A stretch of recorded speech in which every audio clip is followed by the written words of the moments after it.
Allah subhanahu wa ta'ala says it has nothing to do with logic. It is obedience. And if you don't obey, you're out. So out of this 3,000, again 90% drank. What's wrong? What's wrong with drinking? We want to be prepared for the war. So again, they only go forward 311. 311 out of 30,000. And when they look at how the armies are, the opposite armies, what do they say? They say, لا طاقة لنا اليوم بجالوت وجنوده. We have no power. We cannot overcome the... Change something for 1 second, sorry. Go ahead. Hello? Check the mic. Yeah. Okay. Sorry about that. No problem. We cannot overcome Jalut and his armies. A great army faced by 300. An army that started 3,000 is reduced to 300. How could they win? But what do those who believe in Allah? They don't believe in logic, don't believe in any other thing, they believe in Allah. كم من فئة قليلة غلبت فئة كثيرة بإذن الله. How many times a small group conquered a large group with the permission of Allah subhanahu wa ta'ala. This is Islam. Anything else, all that logic we follow and all this nonsense we follow has nothing to do with Islam. These who believed said, and what was so what do they say? ربنا افرغ علينا صبرا وثبت أقدامنا وانصرنا على القوم الكافرين. They ask Allah subhanahu wa ta'ala to put patience on them because it is a tough situation. And ثبت أقدامنا, make their foot steadfast and make them victorious. And this is inshallah what we have to pray for the people of Gaza. اللهم افرغ عليهم صبرا وثبت أقدامهم وانصرهم على القوم الكافرين يا رب العالمين. So what does the answer comes? فهزموهم بإذن الله.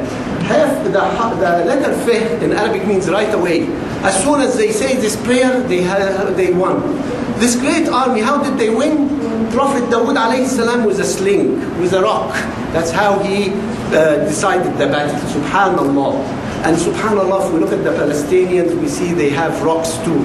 But we don't believe that these rocks could be victorious. We say, we believe, we go back to the logic and say, what could we do?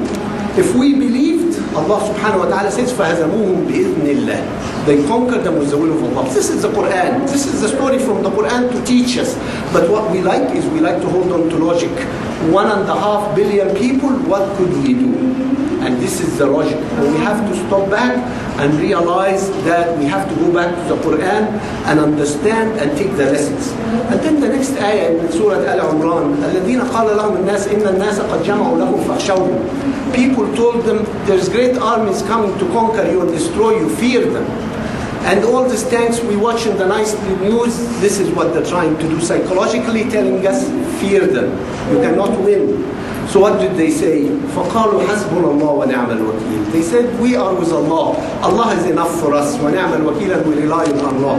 فَزَادَهُمْ إِيمَانًا. So they increased their iman and said, حَسْبُنَا اللَّهُ وَنِعْمَ الْوَكِيلُ. We are with us all. When we see these things, we increase our iman that حَسْبُنَا اللَّهُ and Allah will be Allah will be with us. فَانْقَلَبُوا بِنِعْمَةٍ مِّنَ اللَّهِ وَفَضْلٍ. What happens? The situation reversed and no harm has come to them. Why? Because this is the Quran. People who come and say, fear them, they have gotten all these armies, fear them. Subhanallah. What happens is when they say, Hasbunallah wa ni'mal wakeel, the things change. This is the Quran telling us. Everything there is in the Quran if we read it. If we take the time to read it, we'll realize the lessons from the Quran. Rasul sallallahu alayhi wa sallam says, all the children of Adam commit mistakes, and those who, rest of those who commit mistakes, those who ask for forgiveness. So let's pray to Allah and ask for His forgiveness, inshallah.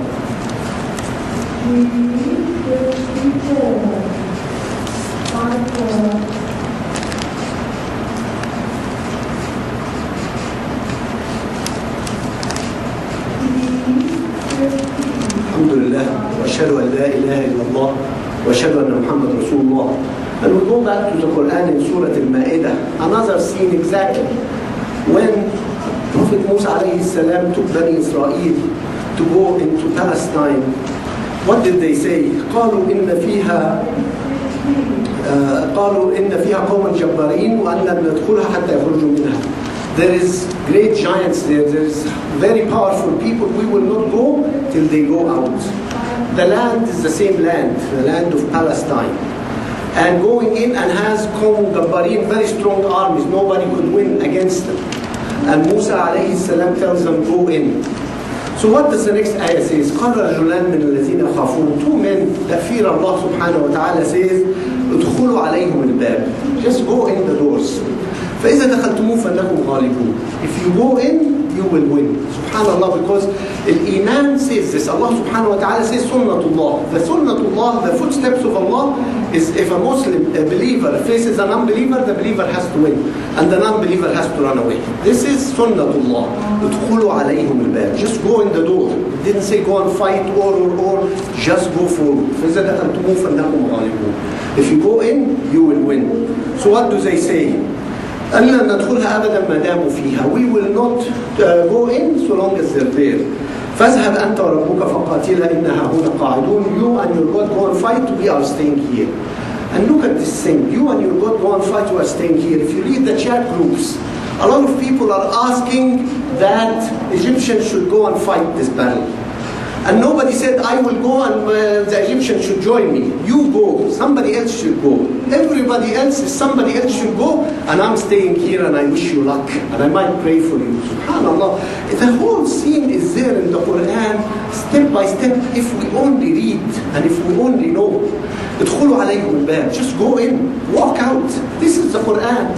But we choose different things and we choose this logic. And this is what happens to us. And if we look at the blaming game, we blame our governments. Look at us as a community here in North America as Muslims. We're not united. We're fighting among ourselves. Every Imam Masjid has his own territory that he controls and he wouldn't give up and we will not unite. Remember in the year 2000, when a young Muslim seeing what's happening in Palestine, he wanted to have a conference of unity of Muslims in Toronto. And he asked people to come and he asked me to be a speaker. It was a Saturday night and I agreed to speak. And then on the Friday night before the speech, a sheikh, an imam of one of the Jama' called me and said, I would like you to come and speak tomorrow in my masjid. I told him, well, I have a commitment that I'm speaking with this young man, but by the way, I had seen your name speaking there too tomorrow. He said, no, I changed my mind, I'll have my own event.